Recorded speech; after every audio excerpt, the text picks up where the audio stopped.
So ayan po mga ka-farmers, sabay po silang naglandi mga ka-farmers. So ayan, papakita ko po sa inyo ng maayos ka-farmers. So ayan po ka-farmers, sobrang saya po natin ka-farmers. Hello mga ka-farmers and welcome back to our next video. So for today's video mga ka-farmers, i-update ko po kayo ka-farmers sa dalawa nating bagong inahin ka-farmers. So ngayon ka-farmers, yung bagong dalawang inahin po natin ka-farmers ay nagsimula na po sila maglandi ka-farmers. So tara mga ka-farmers at bisitahin po natin ka-farmers. Let's go!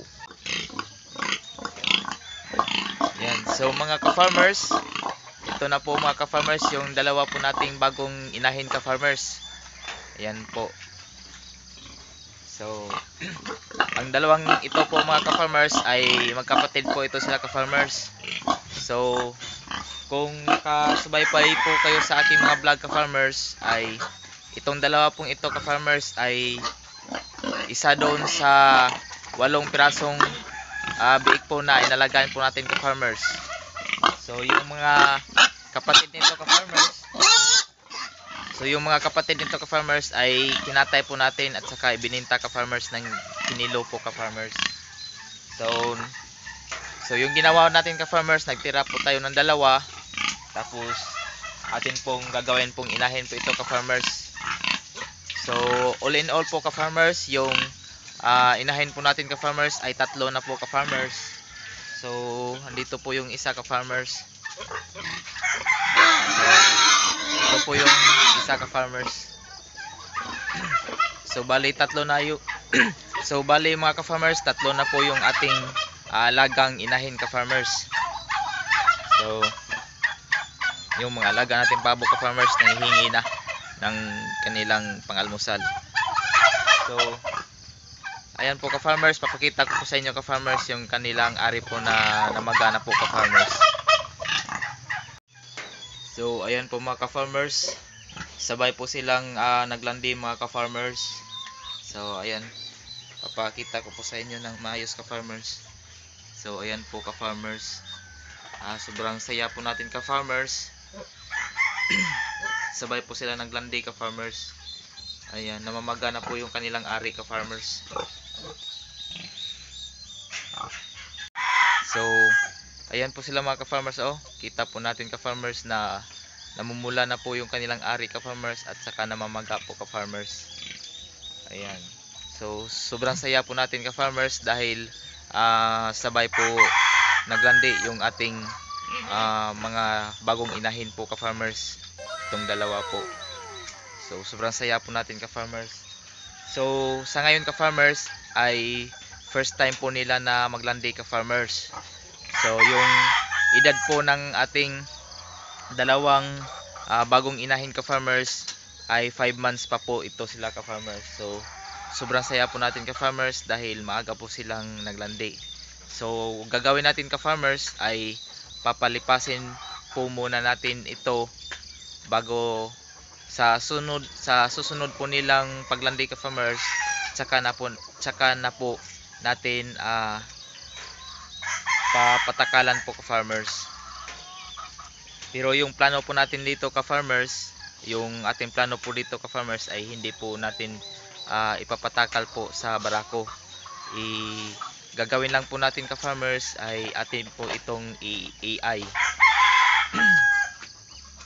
So maghahanap po tayo ng mga magagandang similya po ka-farmers, tapos atin pong i-AI sa ating mga alaga po sa susunod po nila na paglalandi po mga ka-farmers. So sobrang saya po natin ka-farmers dahil maaga po na naglandi yung ating bagong inahin. So ang dalawang ito mga ka-farmers ay magkapatid po sila mga ka-farmers. So ayan po sila ka-farmers. Ayan. So sa ngayon mga ka-farmers ay pasintabi po sa mga nanonood at ngayon ay hindi pa po tayo nakapaglinis ng kanilang kulungan. So mamaya't maya atin pong paliliguan ang mga ito, at saka linisan muna natin yung kanilang kulungan bago po tayo magpapakain mga ka-farmers.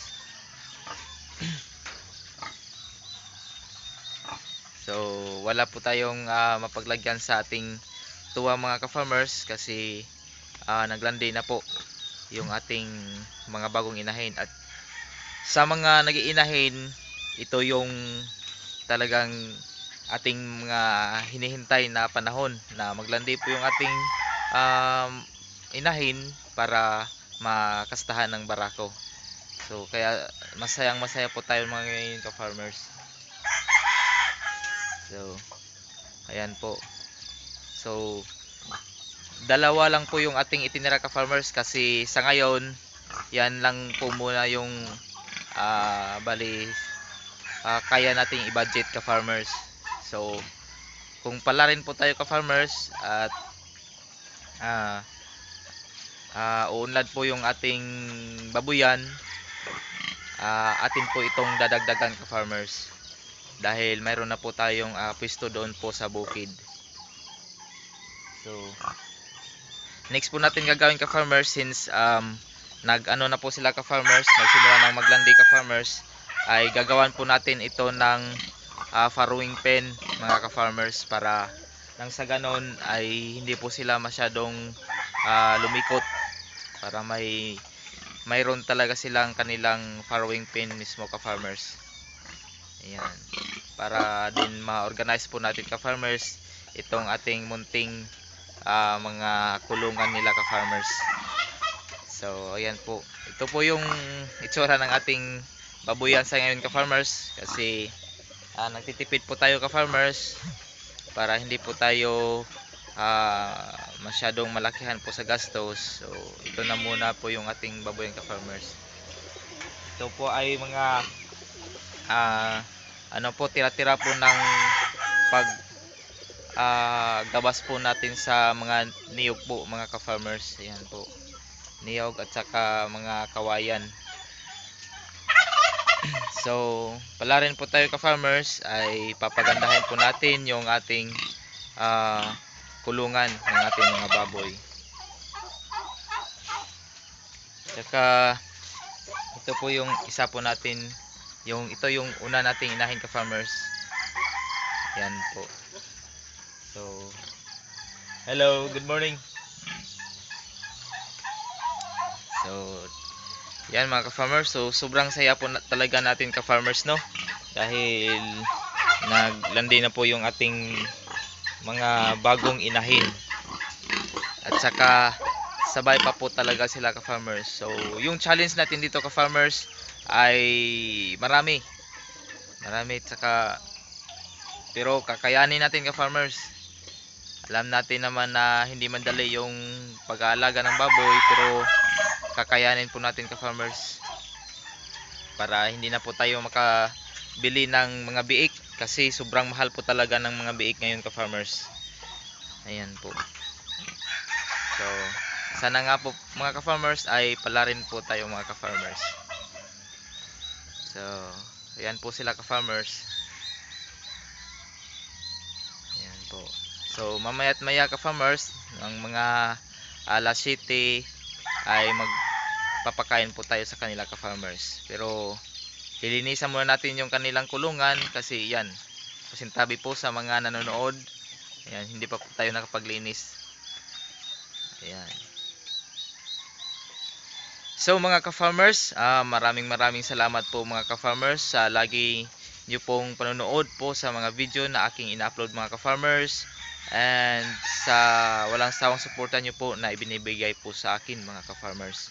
And mga ka-farmers, kung hindi pa po kayo nakapag-subscribe sa aking channel, ay please subscribe po and like and click the notification bell para lagi po kayong updated sa mga video na aking ina-upload po mga ka-farmers.